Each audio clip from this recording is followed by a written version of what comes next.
So thank you, everyone. Good morning. I'm Peggy Flynn. I'm the co-president of the Democratic Women's Club, along with my colleague, Angela Chestnut, who can't be here.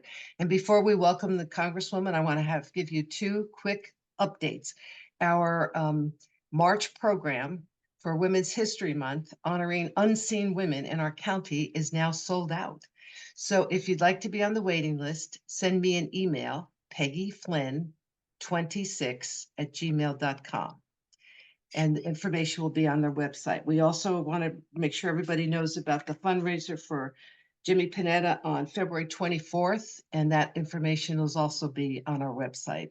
And we'll post it on our Facebook page as well. So I don't want to take any more time with announcements. Congressman Eshoo, we are really happy that you made time and squeezed us in. We're sorry for this difficulty, but we'll be thrilled to all listen to you. So thank you. Yeah. Well, wonderful. Good morning to all of you. Thank you to Peggy Flynn for inviting me to be with you this morning, and to all of the women of the club. I want to share with you the following at the top of this morning, and that is that I miss representing you in Santa Cruz County. I really do. And it was really a joy to represent some of the communities in Santa Cruz County. I'm sure Jimmy just doing a bang up job for everyone, but I do miss you, and you will always be a source of pride to me. So thank you for inviting me. I'm delighted to be with you. I'm sorry that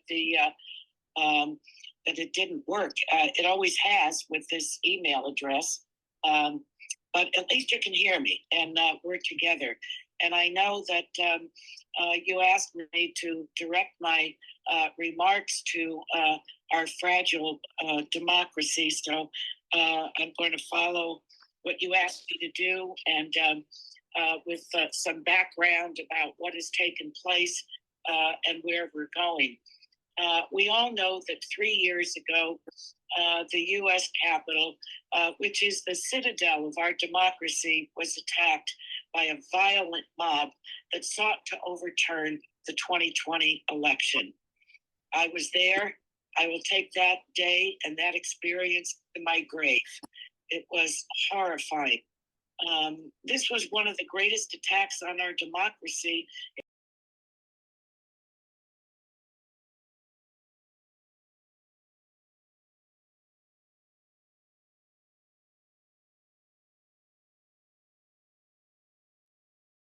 I think because you muted, we can't hear the Congresswoman anymore. Whoever's got her on the phone. Thank you.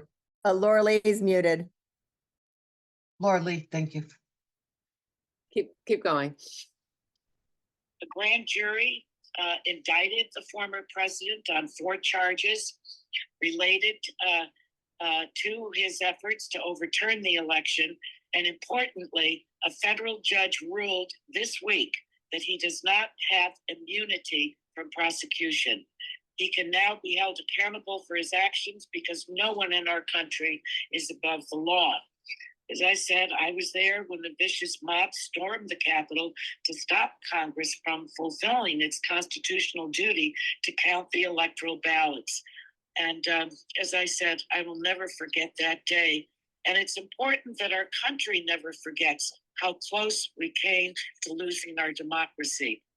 Following the attack, the Speaker Pelosi, established the Select Committee to investigate the January 6th attack on the Capitol, and they held 9 public hearings showcasing evidence of the former president's direct involvement in the attempted coup. I think the committee convincingly demonstrated how he failed to perform his constitutional duties on January 6th, how he intimidated government officials, collaborated with far-right extreme organizations, and obstructed justice. I think that we are all so proud of Congresswoman Zoe Lofgren, every member of that committee, and it was bipartisan. She did an outstanding job for us. The committee also laid out in clear detail how the efforts to overturn the election began long before January 6th, almost as soon as the last votes were cast on election day. The former president pressured state officials to change the results of the election in their states, organized an effort to submit fake electoral certificates, and demanded his vice president to use the power he didn't even have to reject ballots from states he had lost. And while these repeated efforts from election day to January 6th were not successful, they revealed how fragile our democracy is.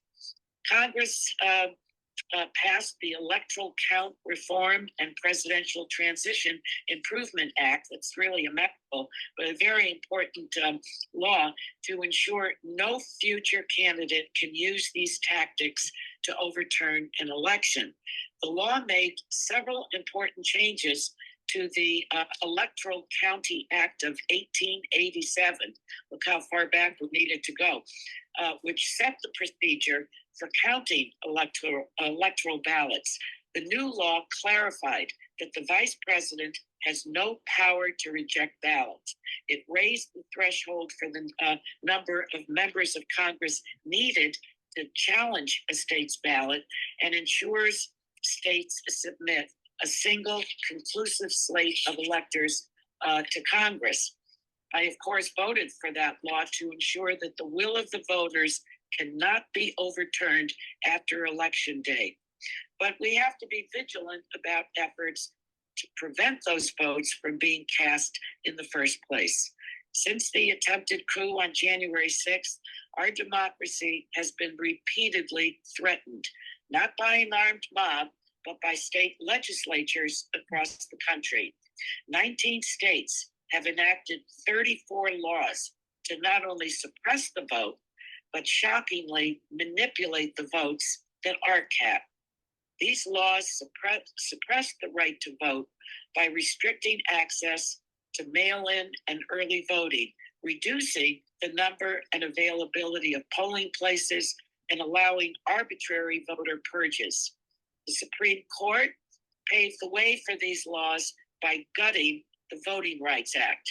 In 2013, the Supreme Court effectively eliminated the requirement that certain states or jurisdictions with a history of segregation and voter suppression get permission from the Justice Department to change their election laws. This requirement is known as pre-clearance, and I'm sure you're familiar with that phrase. With pre-clearance no longer in place, dozens of states were able to pass these restrictive voting laws, which especially impact low-income voters and voters of color. The Supreme Court dealt another blow to the Voting Rights Act in 2021 by making it significantly more difficult to challenge voting laws that deny or abridge the right to vote based on race, color, or language minority status. Congress cannot allow these brazen attempts to upend the democratic process to go unanswered. Why? Because the vote is sacred. It's at the core of our democracy, and it must be protected. Now, when Democrats were in the majority, we passed the Freedom to Vote John R. Lewis Act, named after our beloved civil rights icon, John Lewis, who dedicated his life to the right to vote. We miss him every single day. It continues his cherished legacy, and it sends a clear message that will resound across our country that any efforts to undermine the sacred right to vote will not be tolerated in our democracy. The bill restores, the bill restores the parts of the Voting Rights Act that was struck down by the Supreme Court, and it makes it easier to vote by expanding early in-person voting, requiring no excuse absentee voting by mail, just as we have in California, and same-day voter registration. I'm very proud that this legislation included my bill to make Election Day a federal holiday, so voters don't have to lose hours at work, which they can't afford to, so that they can participate in our democracy as well. Now, unfortunately, when the Senate took up this legislation that the House passed, Senate Republicans filibustered it. So, despite this setback, the entire Democratic caucus remains committed to addressing these threats to our democracy, no matter what form they take. So before I take your questions, I want to leave you with this. Our democracy is said to be the oldest in the world, but it's always been a work in progress. When the framers wrote the Constitution, only white men who owned property could vote. The franchise was extended to all white men in the early 19th century, and then men of all races after the Civil War, and then finally to women with the passage of the 19th Amendment. The Voting Rights Act of 1965 ensured that no one could be unfairly denied their right to vote. So this progress was not inevitable, and it happened only because people across our country fought for the right to vote. So it still remains and falls to us that it's our responsibility to ensure that we protect the democracy that every generation of Americans have sought to build for us. I see daily, my friends, attacks on our democracy. And we really are living through an era that is fraught with challenges. But I remind myself, actually on a daily basis, that since the beginning of and founding of our country, every generation of Americans have faced challenges, great challenges. We're not the only generation. And no generation of Americans have ever said, we're throwing in the towel on this because it's so hard, because it's so difficult. So we didn't ask for this, but it is, there is a call to this generation, to our day, to our time, to protect it. And I have every early morning, I put on my suit of armor and go over to the Capitol with, carrying that with me, not only on behalf of my constituents, but on behalf of all of the people of our country. What an honor it is to be with you, to celebrate you and your work with the Democratic Women's Club. I'm so proud to be affiliated with you, to have represented you at one time, but I know that you're going to continue this work, taking it seriously, and we have one of the most important elections of our lives this year in 2024. I just flew home last night. Since Wednesday evening, the Democratic Caucus met for its annual issues conference. The president came and addressed us, and this was obviously at the top of his agenda, as it is ours. So we are a united caucus for a change. The Democrats are not fighting with each other. We know that the fight before us is for our democracy. So I'm really pleased and proud to report that to you. So happy to take your questions. And thank you again, great and good women, for inviting me, for the work that you do. This is all from the ground up, not from the top down, but from the ground up. It's up to us to wage the fight, to get out the vote, to register people to vote, and we can turn this page in history to one that historians will write, that we righted our democracy. So thank you, thank you, thank you, thank you. Thank you, Congresswoman. We really appreciate your time. If you have a question, you can put it in chat, but we don't have a lot of time left. So I'm going to ask you to raise your hand and Laura Lee will call on you, and please you don't have to take the time to thank Congresswoman for being here. We're all thankful, right? We're all thankful she came and for her service. So please be succinct, raise your hand, and be succinct in your question. It'd be greatly appreciated. We have a 10:30 hard stop. Okay. We have any hands raised? Not for the program, but for Yes, thank you, Mike. these questions. Yes, for the questions. I just want to thank you, Congresswoman, for your 42 years of public service. You are going to be so missed. 32 years in Congress and all your local work. We just are going to miss you desperately. And now we've got a question. We'll work together. Okay. Leslie Steiner has a question for you. Leslie, we need you to unmute. Hi, Leslie. Hey, Ann, I miss you like crazy.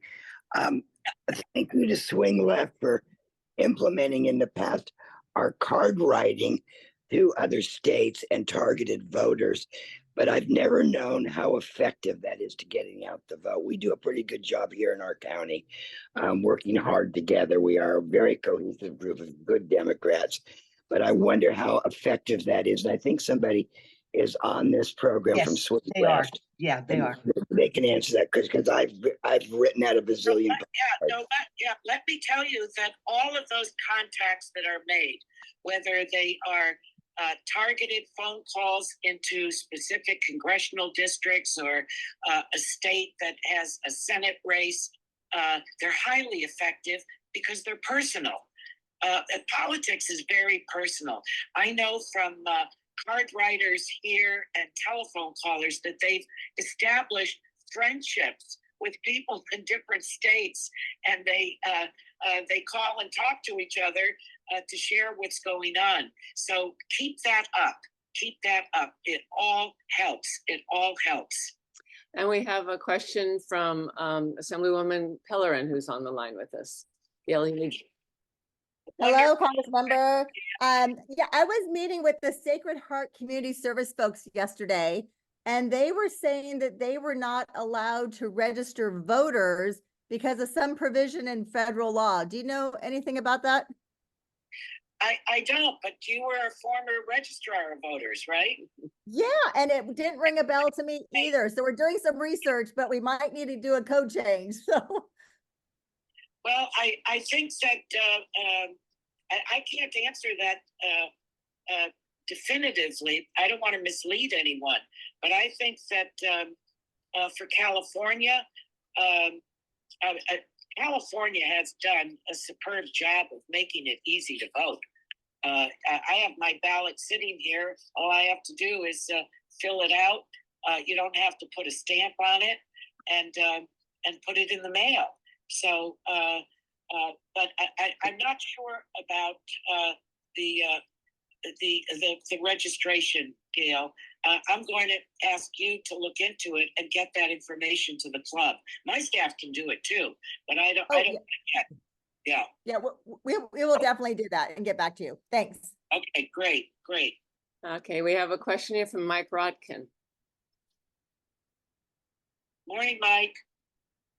We need to unmute you somehow, Mike.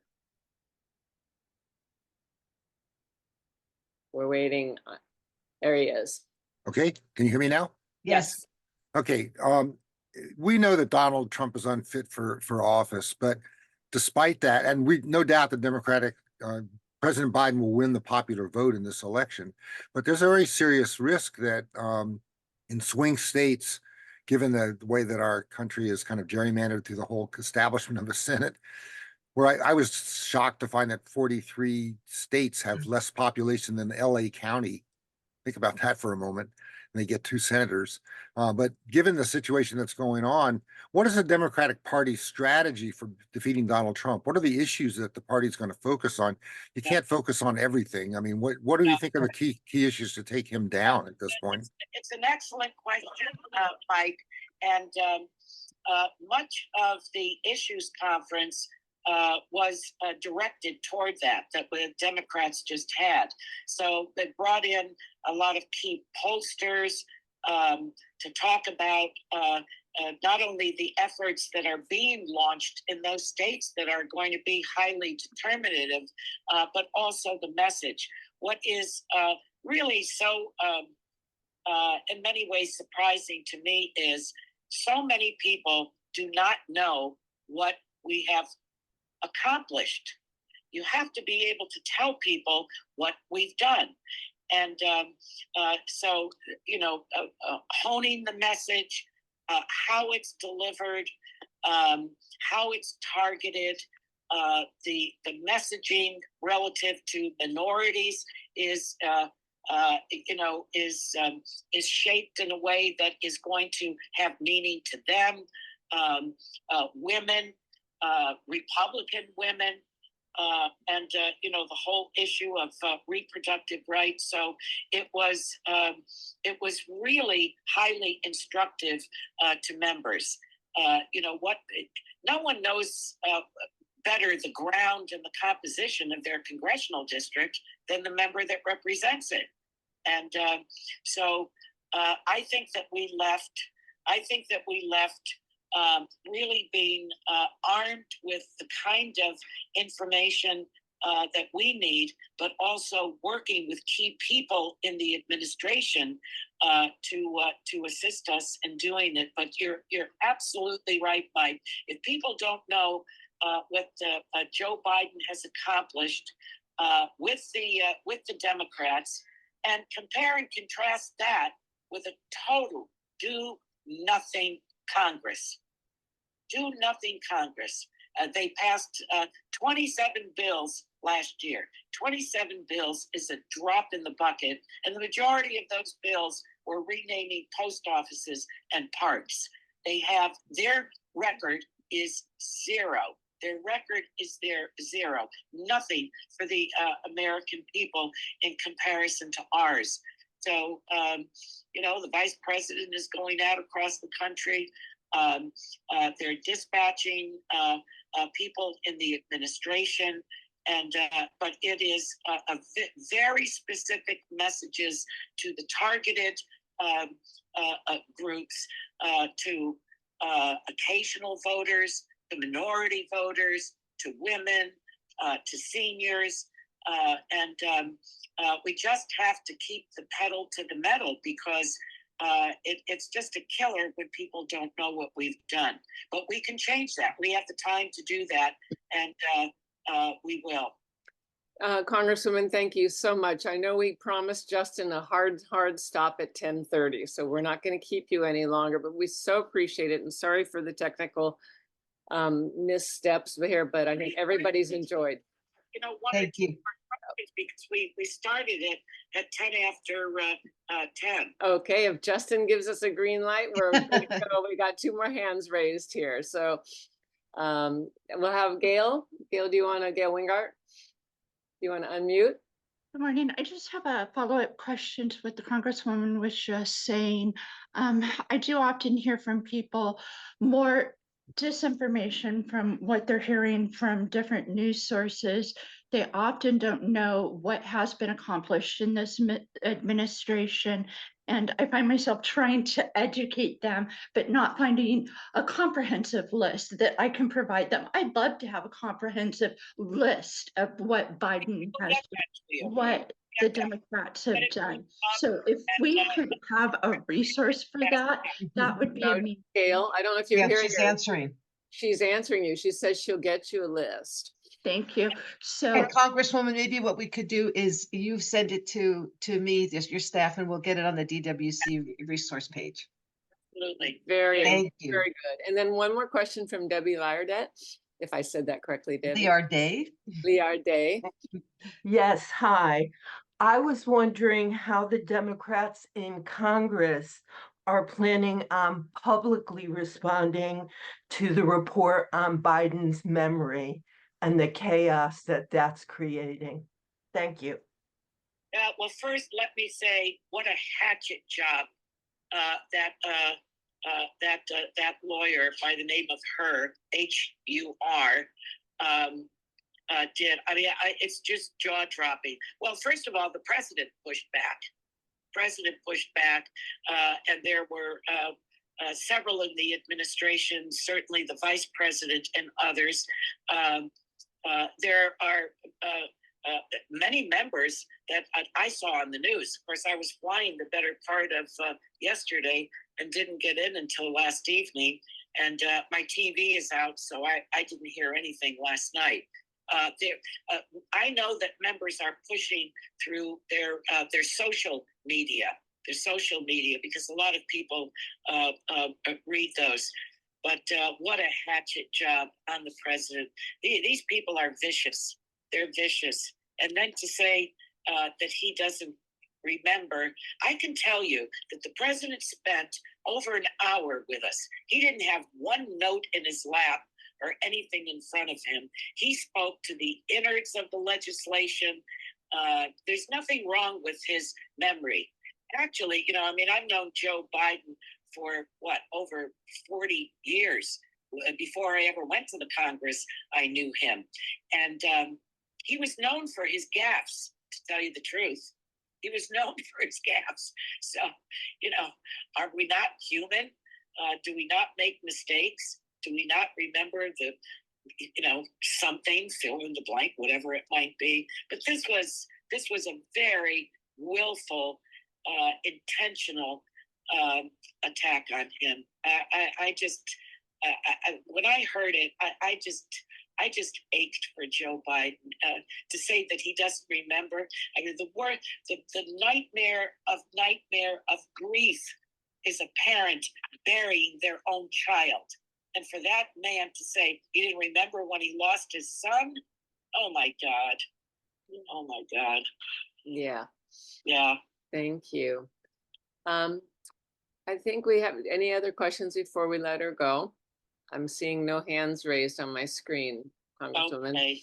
All right. Thank you. Thank you to each and every one of you. The way to change all of this is to vote. Okay. We make the change in our country. And I have no doubt that we not only have the will, we have the capacity, we have the know-how. And as we wring our hands over, these dastardly things that are being done, that's the cure. That's the prescription.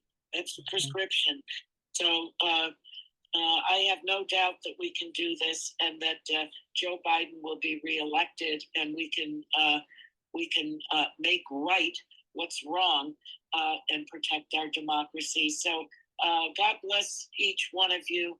God bless our troops, and God bless the United States of America. Thank And you. the club. And the club.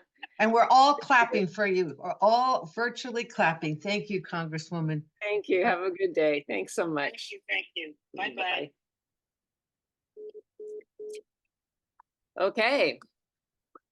That was inspiring. I feel better about our chances. Sorry. I like that. All right. So we're going to move to a discussion. We're going to have a couple of presentations, and then we can open it up for discussion and questions. But we're going to start with Renee Block, who leads our efforts in Swing Left.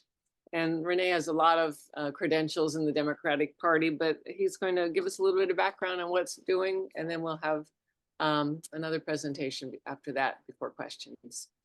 Renee. Okay, sure. Well, thank you, Peggy, Elizabeth, Laura Lee, Mike, and the whole club for pulling this together. That was great, for your years of activism. And so I thought I'd just mention a fun fact that I actually canvassed for Mike Rotkin in 1981 with an organization called CED at the time, which was a Tom Hayden operation, and then also for Bruce Van Allen and Jane Weed a couple of years later. But anyway, that just thought I'd share that for fun. That was doing Swing Left work before there was a Swing Left. Anyway, but I'd kind of like to really start, with 2016, and give you an idea of the types of actions that are possible, and how we got here, and then share a short analysis of our current situation, and actions that are possible right away, and then possible follow-up for the next 8+ months, and that's all we got. Yeah, I'm sure most of you remember, 2016, where we were.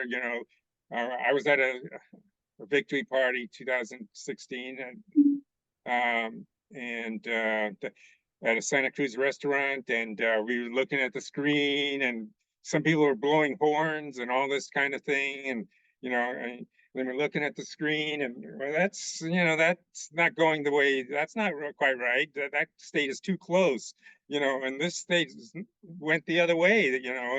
So on and so forth, and by the time the night was shortly over, it was over, and so I'm sure you all have a similar experience with that. And anyway, it was too late. So then Indivisible and Swing Left, grew out of the ashes, in that time. Indivisible, they can talk about that. They pulled together the Women's March, and they were involved in rallies and issues, and we were more election oriented, and but we worked together on similar goals. And then so 2017 we established and met at the old Aptos library. Had 100 people there. It was insane year, of activism and people wanting to do something, and that's what we need again. And and then for that year, our main actions were kind of going to the Central Valley in Modesto and doing some voter registration, and then organizing and getting things going for to flip the House potentially in 2018. And so 2018 was the big blue wave year, which we call the blue wave, and to put a check on the White House. And we focused mainly on House District 10, and going to Tracy, and we had 10 carpools, from Pasatiempo Park and Ride. We went to Tracy 10 times, and our biggest one was 100 people for carpooling for Pasatiempo Park and Ride. That was an insanely active year, and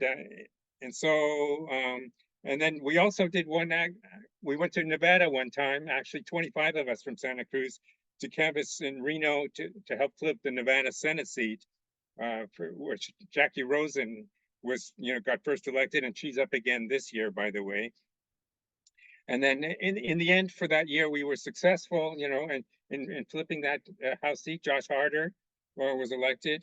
And then the collective after statewide, we flipped 7 seats, with the other grassroots organizations, and made Pelosi speaker, and we had a trifecta then for 2 years at least, and some things we were able to accomplish during those 2 years, and we had a check on the White House.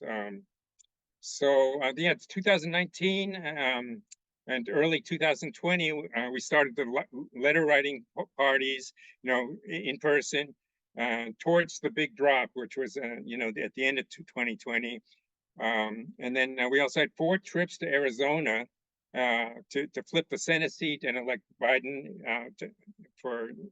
in Arizona. And in January 2020, 25 of us from Santa Cruz went to Phoenix to register voters at 10 colleges there. That was an amazing effort and expense and time on everyone's part, but anyway, it was valuable, and we collaborated with Field Team 6. We're always collaborating with different groups, with who can really get the job done. So and then the pandemic hit, 2020, as you remember. And we had to shift our efforts and immediately jumped into Zoom, which was a new thing at that time. No one almost never heard of Zoom. Now it's totally necessary thing. And we had letter writing parties online and political music, made it fun, and breakout rooms for people to communicate. you know, and to chat and to help us get through the pandemic and while taking action. It was a great year, and then in the end we had 60,000 letters that we brought to the Santa Cruz Post Office, October 2020, and we brought it into the anyway. We almost got arrested bringing it into the back loading dock there, which they didn't like at all. But anyway, we brought it in the front door, and that was fine. and then we had a great impact, especially on Arizona, you know, where Biden barely won, and Mark Kelly barely won in Arizona, and you know, some of our letters also went to other swing states, and so we were part of making the difference in flipping the Senate in 2020. And so in 2021, we were fortunate to be able to anyway, okay, there we go. Yeah, we were able to work locally for, you know, on the against the recall. So that was really nice to work locally on canvassing against the recall, and that was in collaboration with the California Democratic Party. So, you know, it varies who we work with. So let's see, yeah, 2022, okay. Thanks for hanging in there with this. And Renee, I'm going to jump in for a second. If we can also have you, before we finish your section, sort of what is it that we can actually be doing? That's where I'm going. That's absolutely where I'm going. But I wanted to give a flavor of the kinds of things that can be done, and maybe some of those appeal to you, and you know, to move forward with. So the canvassing is really the most effective thing in general, and then there's, you know, the phone banking and the postcarding and the letter writing. So those are the types of things. But anyway, I wanted to mention, yeah, just 2022 we canvassed in Nevada, and that's going to also be, you know, as you will be an emphasis again this year. We went there 10 times actually, so that was a huge effort. In Reno, Carson City, and of course there are hot weekends in the summer, and a snowy weekend in November, and a smoky weekend from the fires, you know, one weekend. But anyway, in our biggest weekends, we had 30 people. Our group, the Swing Left Santa Cruz, actually organized the whole Bay Area to going to Reno and Carson City and the canvassing. And honestly, we made the difference, you know, to elect Senator Catherine Cortez Masto to the Senate, and by less than 1%, less than 1%, 7,000 votes. For the whole state was the difference. And she was the number 50, you know, number 50 Senate, you know, giving the Senate to Chuck Schumer as opposed to Mitch McConnell. So that was a huge effort and a huge impactful effort that we made last year. And then we did a little subsequent effort, you know, for Georgia. That was straight phone banking, you know, about a month later to give us the number 51. So Renee, we're sort of running out of your time. If we could go on, and then we'll come back. Okay. That work? Okay, I'm getting there. I'm getting there. So like last year was really an important year. So it was a positive year. We had the phone banking for Judge Janet, you know, and that's going to be for the state Supreme Court for Wisconsin, and so that's making a difference already. And 2 Ohio elections, you know, giving women the reproductive health care in the state constitution, so really big. And then we also provided support for the Virginia elections, you know, just a few months ago, and that included the letter writing as well. And then we started our our canvassing for District 13, which, you know, anyway, that's going to be continuing. Voter registration and canvassing in CD 13. So this was voter registration, you know, Merced County Fair, Merced College, UC Merced, One and more minute, Renee. okay, and then 2 times at Los Banos, yeah, Jenny Evans, who's on here, participated in that as well, by the way. And then we also canvassed, in Los Banos, supporting Adam Gray, so that's one of the flip districts we need to flip. We only lost that district by 500 votes last year, and that's going to be, we need to win 4 to 5 seats next year, this year. To flip the House. And Right, Renee, I'm going to jump in here. Yeah. I'm assuming that you're also going to send me a list of resources that we can post on the DWC site, okay? Because people Yes, they want to if know practical things about where they can sign up and what they can do. So I think you've given us a nice yes, background and I'll context. put those. I'll put those in the chat right now. That's great. And I can talk more about them as you desire. Perfect. Okay, that's Renee. great. Thank you. Thank you.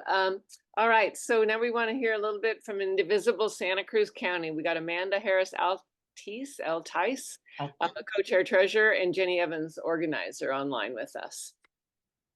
Hi, thank you all so much for inviting us this morning. And thank you to Renee and Swing Left for all the amazing work they've done to help support things. I'm going to do a brief intro and then turn things over to Jenny.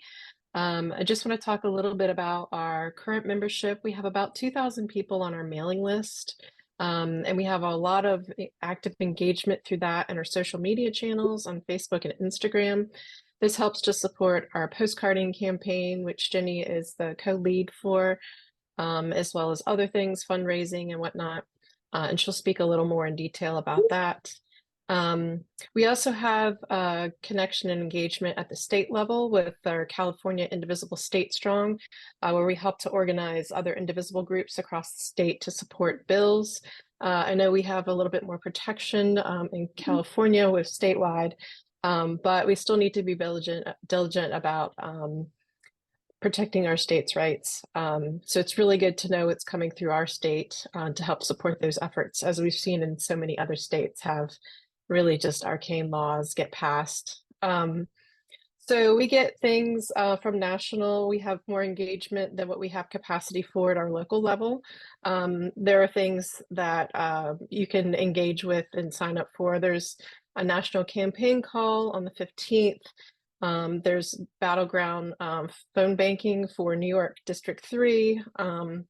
Oh, that's already passed, I think, sorry. But there's ongoing phone banks, text banks, writing letters to the editor, just kind of the standard thing that you can do at the national level that we engage with our, our home base in DC. So if you are interested in doing any of that stuff, you can sign up for our newsletter. And I'm going to turn things over to Jenny for a little bit more detail about our specific electoral stuff. Amanda, let me jump in and ask you quickly. Yeah. Can you put that phone number and email in the chat? And I know what they are, and I'll put them on our resource page too. But I'd like it if people could get them today. Okay. Okay, sure. Yeah, I'll work on that while Jenny's speaking. Yeah. Yeah. Thank you. Hi. I'm Jenny Evans, and back, I'm not going to go into depth about what we've done in the past, but back in 2017 is when we had the big, which probably many of you went to, the big, huge Indivisible meeting at the Civic. And at that meeting, we divided into smaller groups, and those worked through 2022 or 2021, some of those small groups. But the one small group that is still working under Indivisible is what we call IRAD. And don't ask me what that stands for, because I have no idea what the acronym stands for, but we call ourselves IRAD. And there are approximately 20 members of that group. And we meet about once a month. And what we're doing is since 2022, we've done 3 basic things. We've done postcarding to voters in swing states. We've raised money through fundraising events to donate to grassroots organizations that we chose. And we have, in the past, we did these bridge brigades on Highway 1, which we discontinued in 2023 because we wanted to put more effort on the first 2 things. So back in 2022, fundraisers, we held 5 fundraisers, and we raised $18,833. 10,000 of it, $10,794 of that went to the NEAZ, which is Northeast Arizona Native American Democrats. We felt really proud about that because Arizona went blue, and we felt like we had a big part in that. And then $8,039 went to Central Valley Matters. So we felt really good about 2022. This year, we're doing, well, the 5 fundraisers we did back then, we had a very, very large yard sale.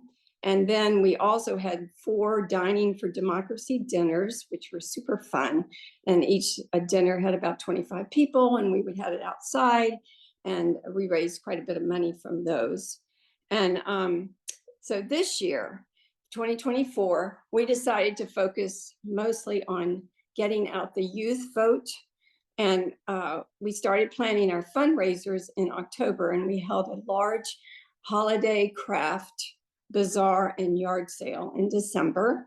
And from that, we've made $66,851, which we donated to, after a lot of looking around for this, for a grassroots organization that would support youth vote. We found one called Movement Voter Project, which works in 49 of the 50 states. And what they do is they distribute funds to chosen local voter organizing groups, grassroots groups. There are advisors on their team that look at all the grassroots groups, and they choose the top ones to give money to. And their focus is on groups working with youth, Blacks, Indigenous, people of color, LGBTQ+, and immigrant voters. So that group fit our wanting to donate for youth voting. So we were also able to match that amount, the $6,851, with matching funds from Jessica Craven's Chopwood Carry Water. One of her subscribers put up matching funds. I'm gonna jump in for a second. I mean, there's I'd love to have a discussion. So where these are great examples and figure out where we go from here forward. So if you could wrap up in a minute or so. Sure. Then We're also planning to hold more fundraisers, and those are in the planning stage.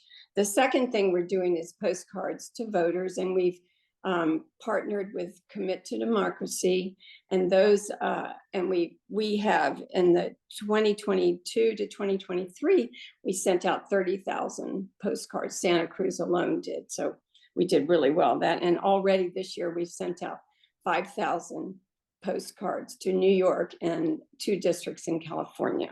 So that's what we're doing for postcards. So that's it. awesome. Yeah. Thank Sure.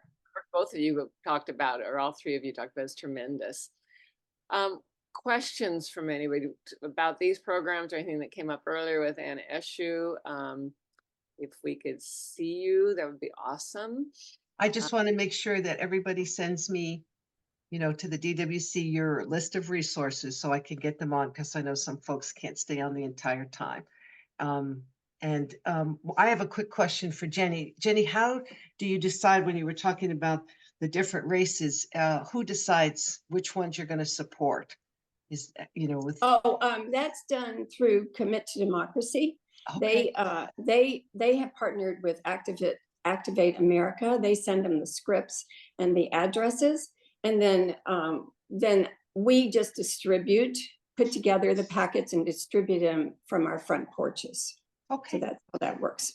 Thank you. Yeah. It's almost like I want a map of all these efforts. There's so many things going on. Yeah. Mike had a question.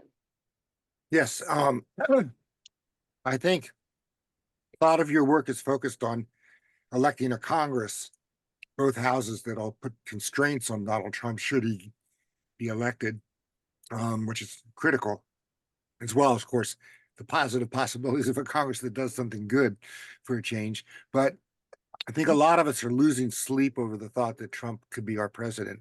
And I'm wondering if you could be very specific and concrete about places, activities you're involved in, whether it's postcards or phone banks, whatever. Are you doing stuff where I can do something? It would have to be a swing state because California already is going to vote for Biden. So where if I want to do something to stop Donald Trump and get back to sleep, get some sleep at night, what will your groups allow me to be part of or something? Absolutely, yeah. So you're so right.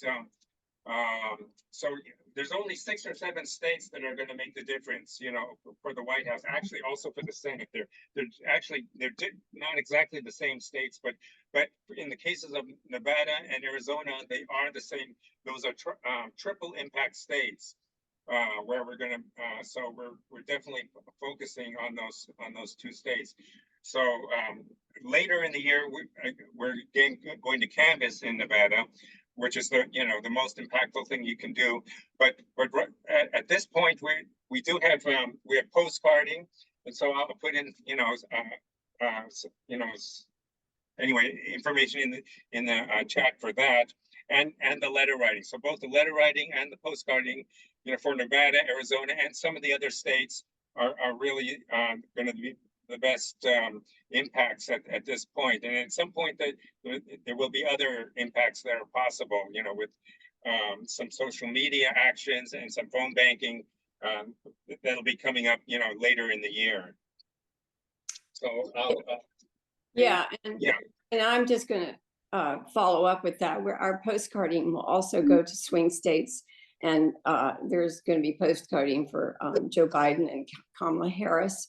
And our postcards go out to Democrat voters who haven't voted a lot in recent elections. So we're targeting, that's what Commit to Democracy targets, those voters.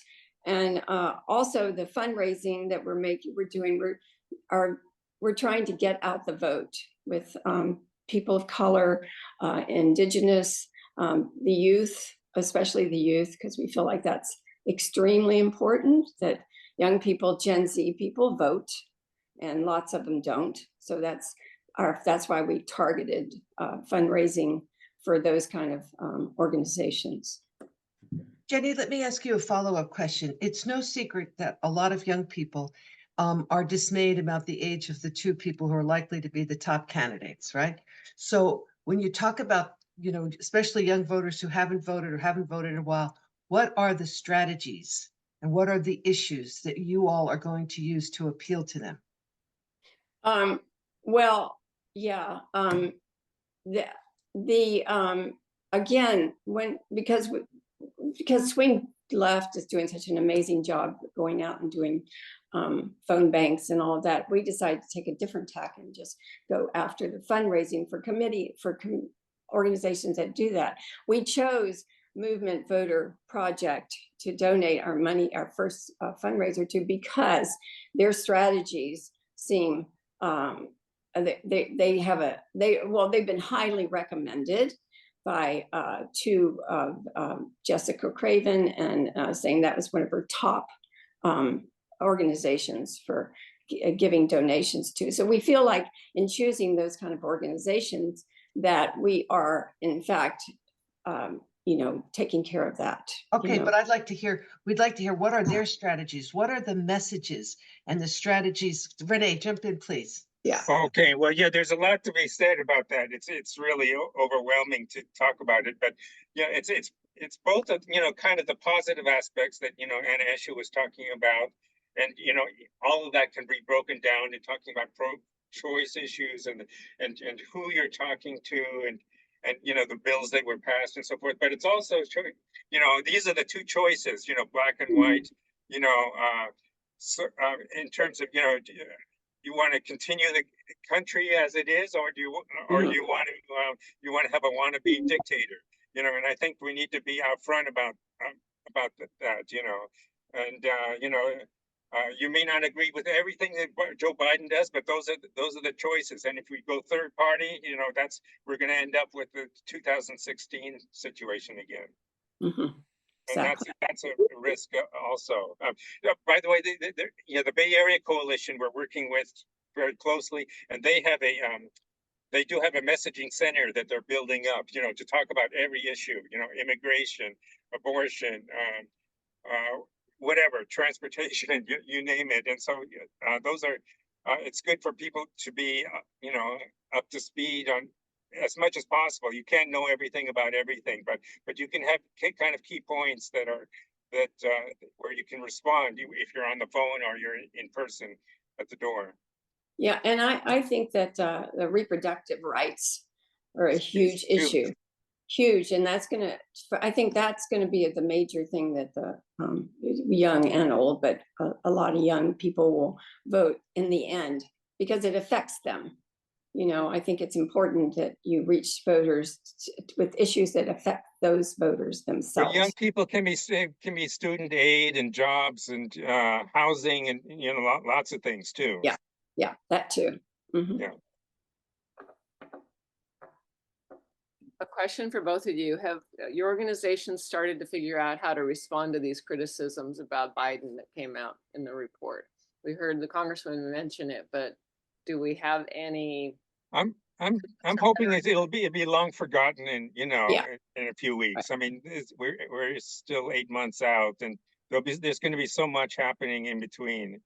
People have such a short memory right now for altogether. Yeah, I agree. And Yeah. Trump didn't even comment on it last night in his rally or the night before, which was kind of surprising, but He probably forgot. yeah.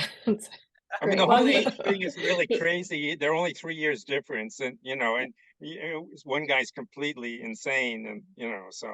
And he's much worse. He probably didn't want to call attention to it because it would just come back on him because some of his word things he does make no sense at all. So I'm not seeing hands raised, but I do know we've got a lot of folks online right now who are very engaged and interested. So if you don't even have a question, but want to make a comment or suggest a way the discussion should go, I'm looking at Nina or Bobby. There's a lot of you, and Cynthia and Joe, Stephanie. Any comments that you want to make about sort of where we are as a party and a country and what we need to do between now and probably an October surprise? So, you're all going to stay quiet. Well, I'll say a little. I'll say a little something, which is that I heard two very good taglines or pithy statements about our goals. One is that we should be talking about the stakes, not the horse race. So like spending all of this time talking about whether Biden can win and this, that, and the other thing, that it's really most important to realize what's at stake if we lose. And then the second is this quote from Pat Schroeder, which is, you can't roll up your sleeves and wring your hands at the same time. And, I just think both of those are just really good for us to focus on. Right. It's all going to be the margin of effort. You just got to do what you got to do. And that's going to make the difference, how much we do. Leslie, you're muted still. Let's get you unmuted. Thank you, Laura Lee. The Democrats nationally are just now getting started. The Republicans have been to Iowa, they've been to New Hampshire, they're going to South Carolina. We're just getting started, so just watch out. We are going to be okay. This whole damn thing's going to be around the Dobbs decision. We're going to count on women to come out the way they've been coming out and getting rid of these idiots. As far as Trump is concerned, if the Supreme Court declines to hear and listen to what the appellate court has ruled about his immunity, that's going to flip right back to Jack Smith, and we're going to see that guy in court in the next 2 months. And hopefully, long before November, this guy's going to be in prison. That's how I'm looking at it. I think we are a much smarter. What, Renee? Oh, I don't think it's going to happen, but yeah. I do. I got to believe. Okay. I think that this country is much smarter than we're giving credit. We can't rely on that. Yeah. No, we're not going to rely on it. This is a hope. Oh, yeah, it's a hope. Yeah. Okay, but I think we have a much smarter voter base in this country than we're seeing. The polls are all upside down and crazy. So I wouldn't even pay attention to that stuff. We're going to be okay. We're Thank going to you. be okay. Or either that or I'm going to kill myself, which I tell No, Peggy. No, that's not an don't do option. that. Don't do that. And Nene, Option. I want to take, Nene, would you send me that quote? I'm going to put that all over. You I can't love wring your hands all over your sleeves. Will do. And I want- Thank you, my question- friend. I had a question about postcards I want to go back to for a minute. We're Yeah. sending to Dems and maybe Dems who haven't voted. Are we reaching out to the independents, and are we Yeah. for the Republicans that might hear this? Yeah, yeah. And I know that in addition to the Democrats that aren't regular voters, they're reaching out to women, Republican independents. They're targeting them too in our postcard campaigns. Thank you. Mike had a question. I just make a comment, which hopefully will drive comments from others. A lot of polling sort of showing that, and even common sense that saying that Donald Trump is unfit for office, that there's a long list of these things, or hoping that the courts will somehow put him in jail or whatever, that the people who are persuadable on that issue have been persuaded. We're not going to win this election based on saying again, Donald Trump's crazy. He's like, he's an authoritarian. He's going to be a fascist.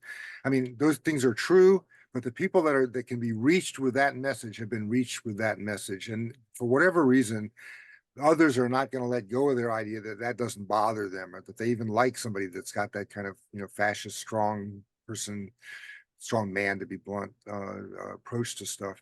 But what I'm really interested in is sort of what other people's thoughts are about what issues can win people over. In other words, they're not going to be won over by saying again, Donald Trump's crazy, but the abortion issues are maybe the classic issue. To what extent can we tie that to Donald Trump? I mean, it should be tied to him because he appointed that Supreme Court, but what are along with abortion, what are the issues, the actual, and Renee was speaking to this a little bit, when you knock on somebody's door in Nevada or think about writing a postcard or whatever, I assume we'll get some suggestions from the groups if we join one of these parties doing postcards. But for discussion purpose, I'm interested here in what do people think are the issues that might win over independents or Democrats that don't think it's worth bothering to vote or whatever, rather than just Donald Trump's crazy and obviously he's not suitable. We all know that. But the people that don't know that are not going to change their mind. Well, a lot of times when we go to the door, I mean, we ask them what's important to them, and then you go from there. So that's, you go with their issue, or you can, even if they don't say, you can kind of size them up. If they're a young person, you might talk about student aid. If they're a senior person, you might talk about Social Security. Those types of things. How about guns? Yeah, I mean, I mean, it's all important. I had a question in the chat, and I'll read it to you. I've heard from people who supported Biden in that they say they will not support him based on the conflict in the Middle East, and they plan to vote third party if it's an option. Is there a plan to address that? How is Biden responsible for the Middle East? The response to the U.S. response, I think, is what she's asking. I don't know. Amanda, do you have any thoughts on that? Yeah, I mean that I've seen that commentary a lot, that the way that he's handled it, they're in support of a ceasefire, and because he's not supporting that, and because our government isn't supporting that, they're going to vote third party. And there seems to be a big enough sort of momentum behind that. I don't know if it's going to be a drop in the bucket, or if it's going to be a deciding factor in some places that already have a slim margin. But that definitely is with younger folks, especially. Something that I have seen a lot of, that like they're not okay with how things are and aren't going to continue to vote for someone who in their mind has supported that. So yeah, it's I wonder though, when November comes around, what the situation will look like and what things will look like in regards to that, because I mean, it's been an issue for a very long time already. It's not like a brand new issue that came up. It just bubbled up to something larger, obviously starting in October. So I'm curious to see what it'll look like in a few more months, and if that'll still be a factor, because I've seen even like Never Biden is kind of the hashtag and the slogan I've seen some people sort of speak to. So I'm curious about that too, but it is something that I'm wondering, because there are some good third-party candidates as well. I was sad to see that Marianne Williams dropped out or halted her campaign. But yeah, so in California, I feel like it's not as big of a thing. You know, we have enough voters that I don't think would sway the vote at all. Yeah. Thank you. You know, this is Nini online. You know, I just have to put those kinds of perspectives in a perspective, which is, I understand that people are really, a lot of people are upset about how Biden is dealing with the Middle East, whether he's, you know, You'll need to unlock your iPhone first. sorry about that. And anyhow, but I think the important point is, once again, to think about the stakes. If people really care about Palestinians and human rights, the idea that they're going to throw out their vote on a third-party candidate to elect Trump, I mean, what do you think Trump is going to do in the Middle East? He's going to go full steam supporting Bibi Netanyahu. And so these people who are so idealistic and think they really understand everything, they're gonna win the battle and lose the war. And that's why I keep on saying we need to focus on the stakes. And so that's my 2 cents. Thank you. Bobby, you had a question or hand up. I just wanted to hop on at this issue about whether people will go for Biden or they'll vote for Biden because they don't like Trump. And I think that's pretty dangerous, especially with young people and people who aren't very engaged. I remember writing in Dick Gregory because I was so angry at Hubert Humphrey for not being stronger in his opinions back in the day. And so I threw away my vote, really. And it was a wrong strategy. But at 21 or whatever, I didn't realize that. So I think the more we can take the issues down to a very emotional place and using regular words like we have more jobs now. We have more building going on and bridges being fixed so we don't fall into the rivers. Things that are really trigger emotions for people as to why we should vote for Biden and how much he has done. Renee had his hand up. Oh, and Elizabeth. Okay, yeah, I mean, that third party thing and the staying home thing, that actually happened and made the difference in both the Gore election and the 2016 Clinton Trump election. So I mean, that actually happened twice recently.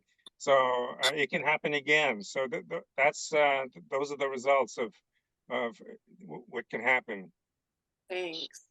Elizabeth.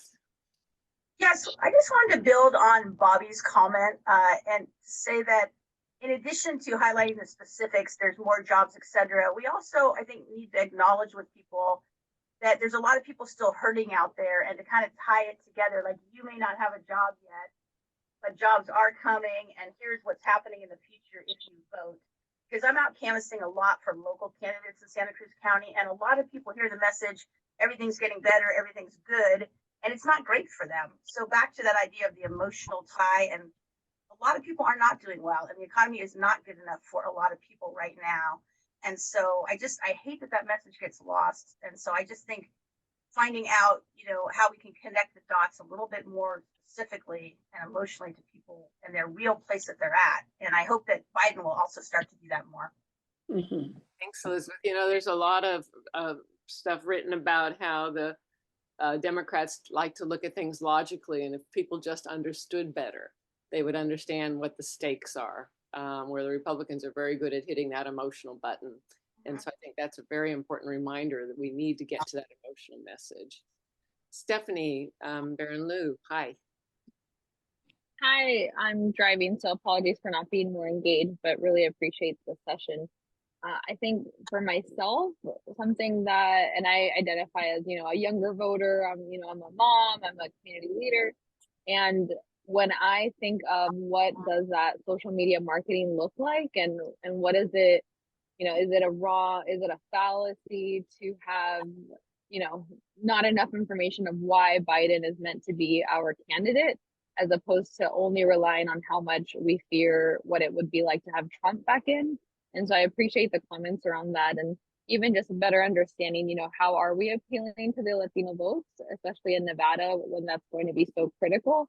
And for myself, I do see a lot of the joking rhetoric around, just both candidates being elderly, or, the times that Biden is like stammering through his speeches or whatever that looks like. And so I am a little more fearful now that there's a report out. And so as opposed to it kind of dying down, really amplifying that. And so again, what I would hope for is more pieces around mental health, more pieces around a sense of safety, because I know that, just speaking for myself, I have a visceral body reaction when I see Trump, hats or flags or, whatever propaganda. It is like a visceral reaction in my body where I feel unsafe. And so, do I feel excited to vote for Biden? No, but do I feel that it could, be a sense of safety of, okay, it isn't going to get worse if we have Trump, or, what could that look like? And then even just better understanding, why are we not having a different candidate, or why are we not elevating Kamala Harris? I think that would also help in just myself understanding, or how others could better understand, how did we get here with these two candidates again? Thanks, Stephanie. I think, Renee, did you have a comment? Or Yes, there is a vice president, and that's what the vice president is for, to support, and the president doesn't do everything themselves. It's who they appoint. It's all the court people, all their cabinet. It's not just the president. So he doesn't have to be a high energy sprinter or whatever. It's fine, as long as he makes good decisions. Amanda or Jenny, do you have comment?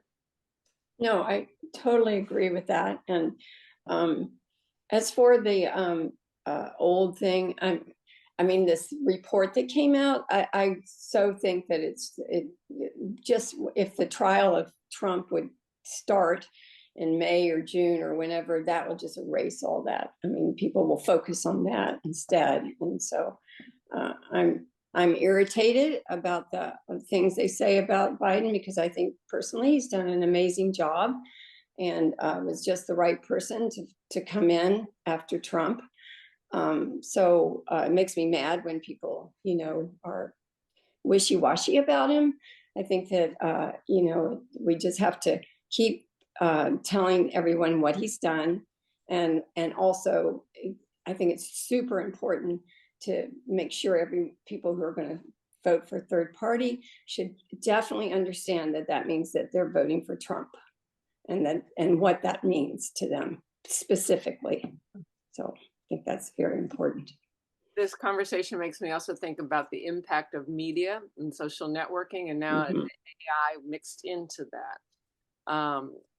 So we will be seeing what we want to see on our news media around the trial of Trump, but that necessarily won't transfer to many of the other stations or media sources.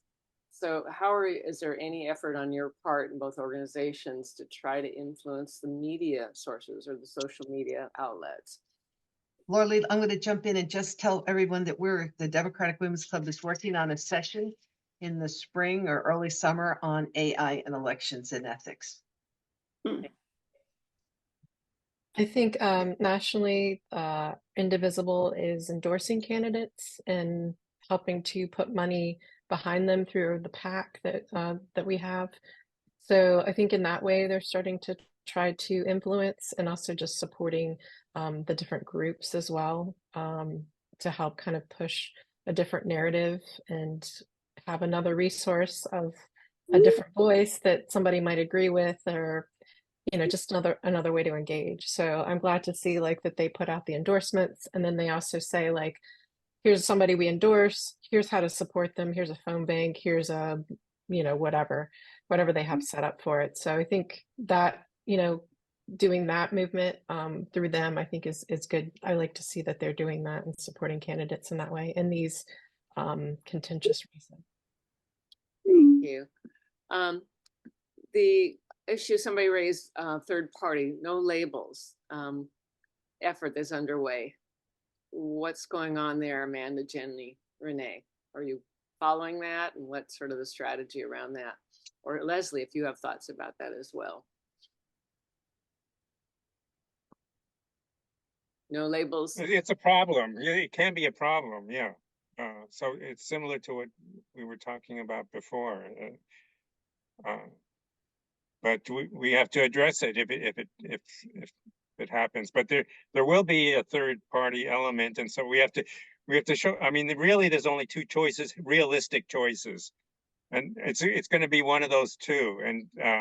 And you're just if you sit it out or vote third party, you're voting for Trump, and I think that's what we need to share. That's a good point. That's a good message. I would just say, Renee, I agree with you that there's only two choices, but the Robert Kennedy nutcase, sorry, I'm not supposed to say that stuff publicly.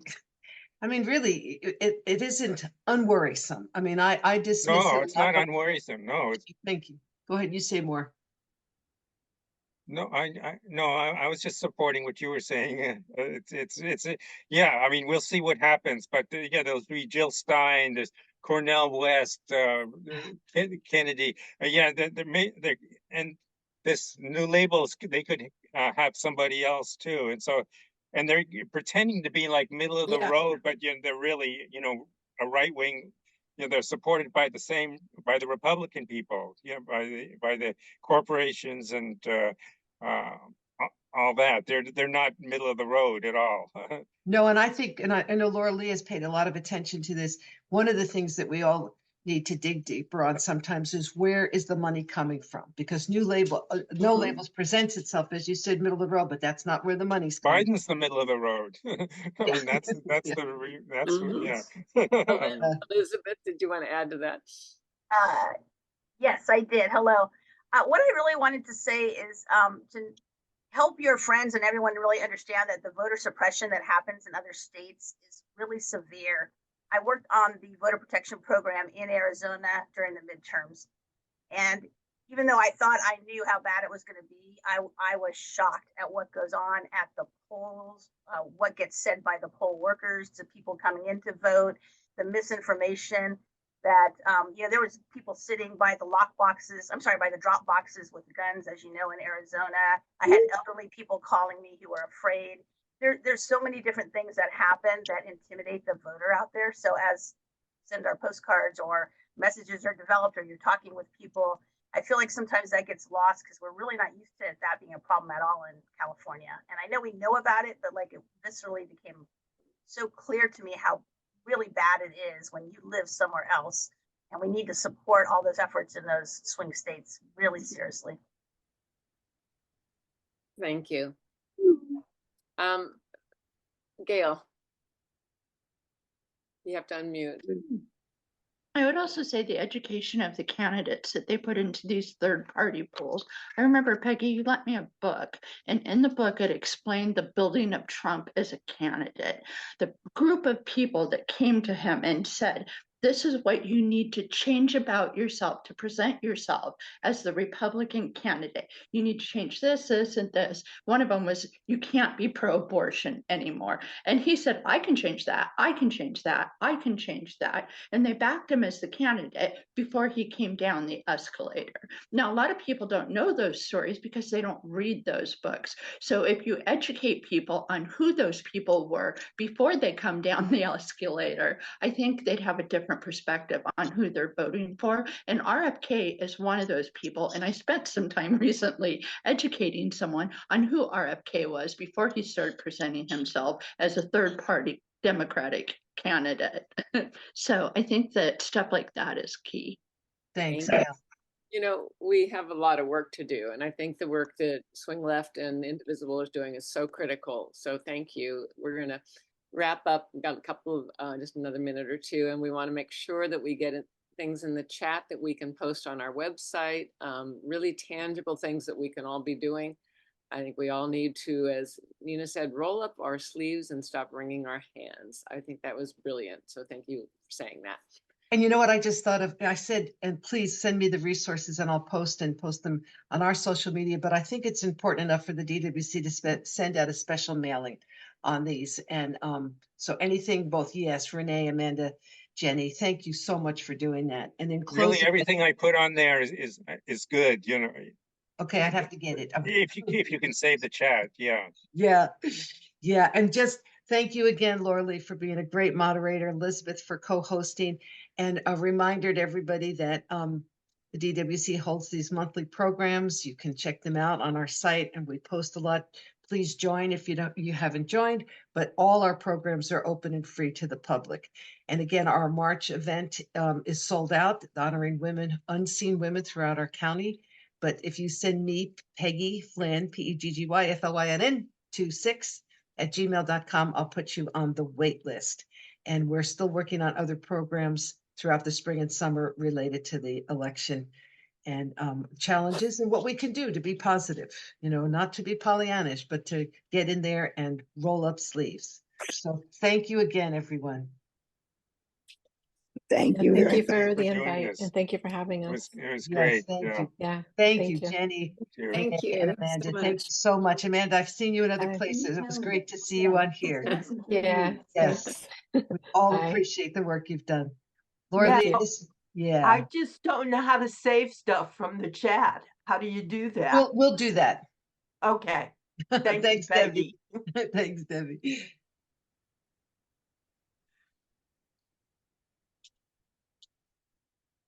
Oh, Laura Lee's gone. I thought she was still with me. Okay.